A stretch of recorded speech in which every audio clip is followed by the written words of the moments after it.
ಜನಾಭಿಮತ ವಿಶೇಷ ಕಾರ್ಯಕ್ರಮಕ್ಕೆ ಮತ್ತೊಮ್ಮೆ ತಮಗೆಲ್ಲ ಸ್ವಾಗತ. ಇಲ್ಲಿ ತನಕ ಸಾಕಷ್ಟು ವಿವರಗಳನ್ನು ನೋಡಾಯಿತು. ಮತ್ತೊಂದು ಸರಿ ನಾನು ನಮ್ಮ ವೀಕ್ಷಕರಿಗೆ ಎಲ್ಲ ವಿವರಗಳನ್ನು ಕೊಡಲಿಕ್ಕೆ ನಾನು ಇಷ್ಟಪಡ್ತೀನಿ. ಯಾವ್ಯಾವ ಭಾಗದಲ್ಲಿ ಯಾವ್ಯಾವ ರೀತಿಯ ಟ್ರೆಂಡ್ ಇದೆ ಅದನ್ನು ನಾವು ತೋರಿಸುವಂಥ ಪ್ರಯತ್ನವನ್ನು ಮಾಡ್ತಾ ಇದ್ದೀವಿ. ಗ್ರಾಫಿಕ್ಸ್ ಪ್ಲೇಟ್ ಮುಖಾಂತರ ನಾವೀಗ ನೋಡ್ತಾ ಇದ್ದೀವಿ. ಬೆಂಗಳೂರಿನ ಭಾಗಕ್ಕೆ ಬರೋದಾದರೆ 28 ಕ್ಷೇತ್ರಗಳು ಬೆಂಗಳೂರಿನ ಭಾಗಕ್ಕೆ ಬರುತ್ತವೆ. ಅದರಲ್ಲಿ ಕಾಂಗ್ರೆಸ್ 13ರಿಂದ 15, BJP 10ರಿಂದ 12, JDS 1ರಿಂದ 2, KJP ಇಲ್ಲಿ ಯಾವುದೇ ಸ್ಥಾನಗಳನ್ನು ಗೆಲ್ಲೋದಿಲ್ಲ ಅಂತ ಸಮೀಕ್ಷೆ ಹೇಳುತ್ತೆ. ಭಾಳ ತುಂಬ ಸ್ಪಷ್ಟವಾಗಿ ಗೋಚರ ಆಗುವಂಥದ್ದು. ಕಳೆದ ಬಾರಿ ಕೇವಲ 10 ಕ್ಷೇತ್ರಗಳಲ್ಲಿ ಗೆದ್ದಿತ್ತು ಕಾಂಗ್ರೆಸ್. ಈ ಬಾರಿ ಅದರ ಬಲವರ್ಧನೆ ಆಗುವಂಥದ್ದು ಖಚಿತವಾಗಿದೆ. 3ರಿಂದ 5 ಅದರ ಬಲವರ್ಧನೆ ಆಗ್ಬೋದು, ಅಂದರೆ 13ರಿಂದ 15 ಆಗ್ಬೋದು. ಭಾಳ ಆಶ್ಚರ್ಯಕರ ಸಂಗತಿ ಅಂತಂದರೆ 18 ಗೆದ್ದಿತ್ತು ಆನೆಕಲ್ಲನ್ನು ಸೇರಿಸಿದ ಹಾಗೆ BJP. ಆದರೆ BJPದು ಇಲ್ಲೆಲ್ಲ ಒಂದು ಕಡೆಗೆ -6 ಅಥವಾ 8 ಆಗುವಂಥ ಸಾಧ್ಯತೆಗಳಿದೆ. 10ರಿಂದ 12 ಕ್ಷೇತ್ರಗಳಲ್ಲಿ BJP ಗೆಲ್ಬೋದು ಅನ್ನುವಂಥದ್ದು. JDS ಅದು ಗೆದ್ದರೆ ಒಂದೇನೇ ಅಬ್ಬಬ್ಬ ಅಂದರೆ ಇನ್ನೊಂದು ಆ್ಯಡ್ ಆಗ್ಬೋದು JDSಗೆ ಅನ್ನುವಂಥದ್ದು.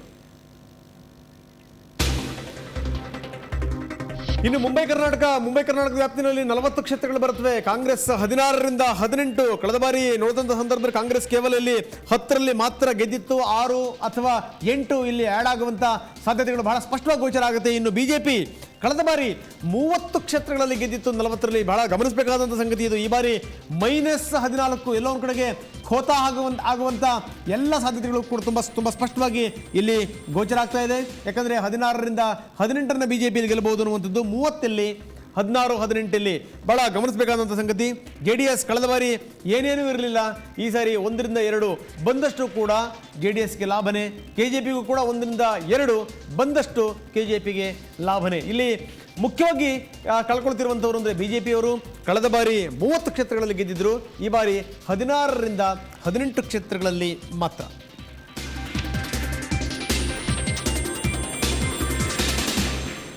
ಮಧ್ಯ ಕರ್ನಾಟಕದ ಭಾಗದಲ್ಲಿ 30 ಕ್ಷೇತ್ರಗಳು ಬರುತ್ತೆ. ಕಾಂಗ್ರೆಸ್ ಇಲ್ಲಿ ನೋಡ್ತಾ ಇದ್ದೀವಿ 12ರಿಂದ 14 ಕ್ಷೇತ್ರಗಳಲ್ಲಿ. ಗಮನಿಸಬೇಕಾದಂಥ ಸಂಗತಿ, ಕಾಂಗ್ರೆಸ್ ಕಳೆದ ಬಾರಿ ಗೆದ್ದಿದ್ದು ಕೇವಲ 5 ಕ್ಷೇತ್ರಗಳಲ್ಲಿ ಇಲ್ಲಿ.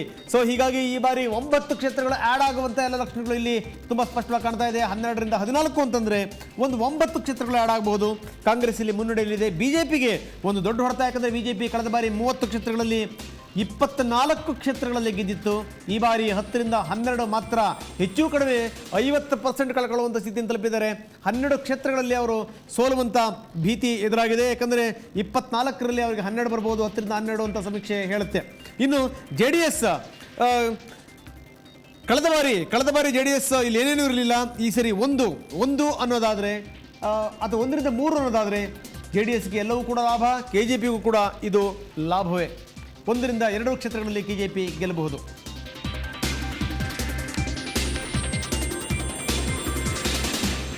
ಇನ್ನು ಹಳೆಯ ಮೈಸೂರು ಭಾಗದಲ್ಲಿ ನಾವು ನೋಡ್ತಾ ಇದ್ದೀವಿ 70 ಕ್ಷೇತ್ರಗಳು ಇಲ್ಲಿ ಬರುತ್ತೆ. ಬಹಳ ಪ್ರಮುಖವಾಗಿರುವಂಥ ಸಂಗತಿ, ಕಾಂಗ್ರೆಸ್ 28ರಿಂದ 30 ಕ್ಷೇತ್ರಗಳಲ್ಲಿ ಇಲ್ಲಿ ಗೆಲ್ಲುತ್ತೆ ಅನ್ನುವಂಥದ್ದು. ಕಳೆದ ಬಾರಿ ನಾವು ನೋಡ್ತಾ ಇದ್ವಿ 26 ಕ್ಷೇತ್ರಗಳಲ್ಲಿ ಗೆದ್ದಿತ್ತು. ಈ ಬಾರಿ +2 ಅಥವಾ +4 ಆಗುವಂಥ ಎಲ್ಲ ಸಾಧ್ಯತೆಗಳು ಇಲ್ಲಿ ತುಂಬ ಸ್ಪಷ್ಟವಾಗಿ ಗೋಚರ ಆಗ್ತಾ ಇದೆ. ಇನ್ನು BJP ಕಳೆದ ಬಾರಿ 20 ಕ್ಷೇತ್ರಗಳಲ್ಲಿ ಗೆದ್ದಿತ್ತು. ಬಹಳ ಪ್ರಮುಖವಾಗಿರುವಂಥ ಸಂಗತಿ, ಈ ಬಾರಿ 8ರಿಂದ 10 ಅನ್ನುವಂಥದ್ದು ಮಾತ್ರ. 50% BJPಗೆ ಮೈನಸ್ ಆಗುವಂಥ ಲಕ್ಷಣಗಳು ಕಾಣ್ತಾ ಇದೆ. ಇನ್ನು JDS 26ರಿಂದ 28. JDSಗೆ ಇಲ್ಲಿ ಕಾಂಗ್ರೆಸ್ಗಿಂತ ಒಂದು ಲೆಕ್ಕದಲ್ಲಿ ಲಾಭ ಅನ್ನಬೇಕು. ಯಾಕಂದರೆ ಕಳೆದ ಬಾರಿ ಅವರು ಗೆದ್ದಿದ್ದು 19 ಕ್ಷೇತ್ರಗಳಲ್ಲಿ. JDS ಈ ಬಾರಿ 26ರಿಂದ 28 ಕ್ಷೇತ್ರಗಳಲ್ಲಿ. ಬಹುತೇಕ ಕಾಂಗ್ರೆಸ್ ಹತ್ತಿರ ಬರುವಂಥ ಎಲ್ಲ ಲಕ್ಷಣಗಳು ಕೂಡ ಕಾಣ್ತಾ ಇದೆ. ಇನ್ನು ಪಕ್ಷೇತರರು ಕಳೆದ ಬಾರಿ 5 ಗೆದ್ದಿದ್ರು. ಈ ಬಾರಿ ಸ್ವಲ್ಪ ಹೆಚ್ಚು ಕಡಿಮೆ ಆಗ್ಬೋದು. ಪಕ್ಷೇತರರು ಒಂದು ಕಡೆ ಗೆಲ್ಲಬಹುದು. KJP ಅದೃಷ್ಟ ಖುಲಾಯಿಸಿದರೆ 1ರಿಂದ 2 ಕಡೆಗೆ ಇಲ್ಲಿ ಜಯಗಳಿಸಬಹುದು.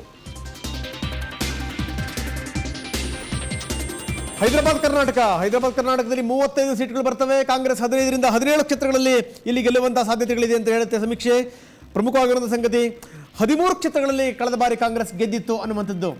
ಕಾಂಗ್ರೆಸ್ 13ರಲ್ಲಿ ಗೆದ್ದಿತ್ತು. ಈ ಸರಿ +2 ಅಥವಾ +3 ಆಗುವಂಥ ಎಲ್ಲ ಸಾಧ್ಯತೆಗಳಿದೆ. 15ರಿಂದ 17 ಕ್ಷೇತ್ರಗಳಲ್ಲಿ ಕಾಂಗ್ರೆಸ್ ಗೆಲ್ಲಬಹುದು ಅನ್ನುವಂಥದ್ದು. ಇನ್ನು BJP 9ರಿಂದ 10 ಕ್ಷೇತ್ರಗಳಲ್ಲಿ. ಕಳೆದ ಬಾರಿ ನೋಡಿ ಬಹಳ ಆಶ್ಚರ್ಯಕರ ಸಂಗತಿ ಅಂದರೆ ಕಳೆದ ಬಾರಿ 17 ಕ್ಷೇತ್ರಗಳಲ್ಲಿ BJP ಗೆದ್ದಿತ್ತು 35 ಕ್ಷೇತ್ರಗಳಲ್ಲಿ. ಆದರೆ ಈ ಬಾರಿ 9ರಿಂದ 10 ಮಾತ್ರ. ಹೆಚ್ಚು ಕಡಿಮೆ 7ರಿಂದ 8 ಕಳ್ಕೊಳ್ಳುವಂಥ ಎಲ್ಲ ಅಪಾಯಗಳು ಕೂಡ ಬಿಜೆಪಿಯ ಎದುರುಗಡೆ ಇವೆ. ಇನ್ನು JDS 1ರಿಂದ 3 ಗೆಲ್ಲಬಹುದು ಅನ್ನುವಂಥದ್ದು. ಕಳೆದ ಬಾರಿ JDS 4ರಲ್ಲಿ ಗೆದ್ದಿತ್ತು ಈ ಭಾಗದಲ್ಲಿ. ಹೀಗಾಗಿ ಅಂತ ಗೇನಿಲ್ಲ. ಏನಾದರೂ ಒಂದೇ ಒಂದು ಗೆಲ್ಲೋದಾದರೆ ಅದು -3 ಆಗ್ಬೋದು. 1ರಿಂದ 3 ಅಂತ ಪಕ್ಷಗಳು ಹೇಳ್ತವೆ. ಎಲ್ಲೊಂದು ಕಡೆಗೆ -1 ಆಗುವಂಥ ಲಕ್ಷಣಗಳು ಇಲ್ಲಿ ತುಂಬ ಸ್ಪಷ್ಟವಾಗಿ ಗೋಚರ ಆಗ್ತಾ ಇದೆ. ಇನ್ನು KJP ಹೊಸದಾಗಿ ಆಡ್ ಆಗಿರುವಂಥದ್ದು 1ರಿಂದ 2 ಸೀಟ್ಗಳಲ್ಲಿ ಇಲ್ಲಿ ಗೆಲ್ಲಬಹುದು ಅಂತ. ಇನ್ನು ಪಕ್ಷೇತರರು ಇಲ್ಲಿ 3ರಿಂದ 4 ಕ್ಷೇತ್ರಗಳಲ್ಲಿ ಇಲ್ಲಿ ಗೆಲ್ಲಬಹುದು. ಇದು ಹೈದರಾಬಾದ್ ಕರ್ನಾಟಕದ ಚಿತ್ರಣ. ಕರಾವಳಿ ಕರ್ನಾಟಕದಲ್ಲಿ 21 ಕ್ಷೇತ್ರಗಳು ಬರ್ತವೆ. ಕಾಂಗ್ರೆಸ್ 8ರಿಂದ 10 ಕ್ಷೇತ್ರಗಳಲ್ಲಿ ಇಲ್ಲಿ ಗೆಲ್ಲಬಹುದು ಅನ್ನುವಂಥದ್ದು. ಬಹಳ ಇಲ್ಲೂ ಕೂಡ ಒಂದು ಲೆಕ್ಕದಲ್ಲಿ ಕಾಂಗ್ರೆಸ್ಗೆ ಗೇನೇ. ಯಾಕಂದರೆ ಕಳೆದ ಬಾರಿ ಅದು ಈ ಭಾಗದಲ್ಲಿ ಗೆದ್ದಿದ್ದು 6 ಕ್ಷೇತ್ರಗಳಲ್ಲಿ ಮಾತ್ರ. ಈ ಬಾರಿ 8ರಿಂದ 10 ಅಂದರೆ ಅದು +2 ಅಥವಾ +4 ಆಗುವಂಥ ಸಾಧ್ಯತೆಗಳಿದೆ. ಬಿಜೆಪಿ ಕಳೆದ ಬಾರಿ 13ರಲ್ಲಿ ಗೆದ್ದಿತ್ತು. ಈ ಬಾರಿ 7ರಿಂದ 8 ಮಾತ್ರ, -5 ಆಗುವಂಥ ಎಲ್ಲ ಲಕ್ಷಗಳು ಕೂಡ ಇಲ್ಲಿ ಗೋಚರ ಆಗ್ತಾ ಇದೆ. ಇನ್ನು JDS 1ರಲ್ಲಿ ಗೆಲ್ಲಬಹುದು. ಕಳೆದ ಬಾರಿ JDS 2ರಲ್ಲಿ ಗೆದ್ದಿತ್ತು ಈ ಭಾಗದಲ್ಲಿ. ಇನ್ನು KJP ಕೂಡ ಇಲ್ಲಿ ಖಾತೆ ತೆರೆಯಬಹುದು 1ರಿಂದ 2 ಕ್ಷೇತ್ರಗಳಲ್ಲಿ. ಪಕ್ಷೇತರರು ಕೂಡ 1ರಲ್ಲಿ ಗೆಲ್ಲಬಹುದು. ತುಂಬಾ ಸ್ಪಷ್ಟವಾಗಿ ಇಲ್ಲಿ ಗೋಚರ ಆಗುತ್ತೆ. ಕಾಂಗ್ರೆಸ್ಸಿನ ಬಲವರ್ಧನೆ ಇಲ್ಲಿ ಆಗಿದೆ ಅನ್ನುವಂಥದ್ದನ್ನ ನಾವಿಲ್ಲಿ ಒಪ್ಪಲೇಬೇಕು. ಯಾಕಂದ್ರೆ 2008ರ ವಿಧಾನಸಭಾ ಚುನಾವಣೆಯ ಈ ಪ್ರಾಂತ್ಯವಾರ ಬಲಾಬಲಗಳನ್ನು ನೋಡಿದಂಥ ಸಂದರ್ಭದಲ್ಲಿ ಕಾಂಗ್ರೆಸ್ ಇಲ್ಲಿ ಸ್ಪಷ್ಟವಾಗಿ ಎಲ್ಲ ಭಾಗದಲ್ಲೂ ಕೂಡ ಮುನ್ನಡೆಯನ್ನ ಸಾಧಿಸ್ತಾ ಇದೆ ಅನ್ನುವಂಥದ್ದು ಗೊತ್ತಾಗುತ್ತೆ. ವಿಶ್ವೇಶ್ವರ ಭಟ್. ರಂಗನಾಥ್, ನಮಗೆ ತಕ್ಷಣಕ್ಕೆ ಗೋಚರಿಸುವಂಥ ಸಂಗತಿ ಏನಂತಂದರೆ, ಕಾಂಗ್ರೆಸ್ ಎಲ್ಲ 6 ಪ್ರಾಂತಗಳಲ್ಲಿ ಮುನ್ನಡೆಯನ್ನು ಸಾಧಿಸಿರುವಂಥದ್ದು. ಎಲ್ಲ 6 ಪ್ರಾಂತಗಳಲ್ಲಿ BJP ಹಿನ್ನಡೆಯನ್ನು ಸಾಧಿಸಿರುವಂಥದ್ದು. ಮತ್ತು JDS ಹಳೆ ಮೈಸೂರಿನಲ್ಲಿ ಅಗಾಧವಾದಂಥ ಒಂದು ಸಾಧನೆಯನ್ನು ಮಾಡಿರುವಂಥದ್ದು. ಹಾಗೆ ಮಧ್ಯ ಕರ್ನಾಟಕ ಮತ್ತು ಮುಂಬೈ ಕರ್ನಾಟಕದಲ್ಲಿ ಕಾಂಗ್ರೆಸ್ ಹೆಚ್ಚು ಕಡಿಮೆ ಸ್ವೀಪ್ ಮಾಡ್ತಾ ಇದೆ ಅನ್ನುವಂಥ ಒಂದು ಅಂಶ ನಮಗೆ ತಕ್ಷಣಕ್ಕೆ ಗೋಚರ ಆಗ್ತಾ ಇದೆ. ಉದಾಹರಣೆಗೆ JDS, ನೀವು ಹಳೆ ಮೈಸೂರು ಪ್ರಾಂತದಲ್ಲಿ JDS ಅನ್ನೇ ನೋಡಿ. 2008ರ ಚುನಾವಣೆಯಲ್ಲಿ ಅದು 19 ಸ್ಥಾನಗಳನ್ನು ಗಳಿಸಿತ್ತು. ಈ ಸಲ 26ರಿಂದ 28 ಸ್ಥಾನಗಳನ್ನು ಗಳಿಸಬಹುದು ಅನ್ನುವಂಥ ಒಂದು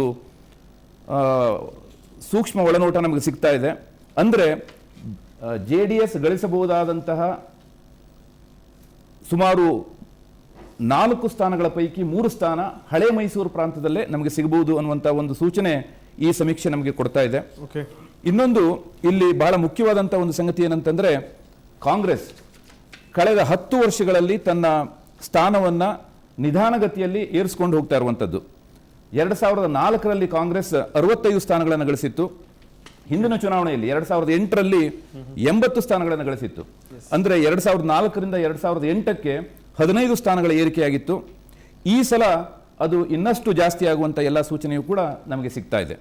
ಅದೇ ರೀತಿಯಲ್ಲಿ ಬಿಜೆಪಿ 2004ರಲ್ಲಿ 79 ಸ್ಥಾನ ಗಳಿಸಿದ್ರೆ 2008ರಲ್ಲಿ 110 ಸ್ಥಾನಗಳನ್ನು ಗಳಿಸಿತ್ತು. ಅಂದರೆ 31 ಸ್ಥಾನಗಳನ್ನು ಜಾಸ್ತಿ ಗಳಿಸಿತ್ತು. ಈ ಸಲ ನಾವು ನಮ್ಮ ಎಲ್ಲ 6 ಪ್ರಾಂತಗಳಲ್ಲಿ ನೋಡಿದರೆ ಈ ಪ್ರಮಾಣ ಇನ್ನಷ್ಟು ಕಡಿಮೆ ಆಗತ್ತೆ ಅನ್ನುವಂಥ ಒಂದು ಸೂಚನೆ ನಮಗೆ ಸಿಗ್ತಾ ಇದೆ. ಹಾಗೆ JDS ಕೂಡ 2004ರಲ್ಲಿ 58 ಸ್ಥಾನ ಗಳಿಸಿದ್ರೆ 2008ರಲ್ಲಿ ಹಿಂದಿನ ಚುನಾವಣೆಯಲ್ಲಿ 28 ಸ್ಥಾನಗಳಲ್ಲಿ ಜಯವನ್ನು ಸಾಧಿಸಿತ್ತು. ಅಂದರೆ 30 ಸ್ಥಾನಗಳು ಆ 5 ವರ್ಷಗಳ ಅವಧಿಯಲ್ಲಿ ಕಡಿಮೆ ಆಗಿದ್ದು, ಈಗ ಈ 6 ಪ್ರಾಂತಗಳಲ್ಲಿ ಅದರ ಬಲಾಬಲ ಇನ್ನಷ್ಟು ಜಾಸ್ತಿ ಆಗುತ್ತೆ ಅನ್ನುವಂಥ ಒಂದು ಸೂಚನೆ ನಮಗೆ ಸಿಗ್ತಾ ಇದೆ. ಸೊ ಇನ್ನು ಉಳಿದವರ ಅಭಿಪ್ರಾಯಗಳೇನು, ಜೊತೆಗೆ ಕೃಷ್ಣ ಪ್ರಸಾದ್ ಏನು ಹೇಳ್ತಾರೆ ಕೇಳೋಣ. ಅದಕ್ಕಿಂತ ಮೊದಲು ಒಂದು ಪುಟ್ಟ ವಿರಾಮ ತಗೊಳ್ಳೋಣ. ವಿರಾಮದ ಬಳಿಕ ಚರ್ಚೆಯನ್ನು ಮುಂದುವರಿಸೋಣ.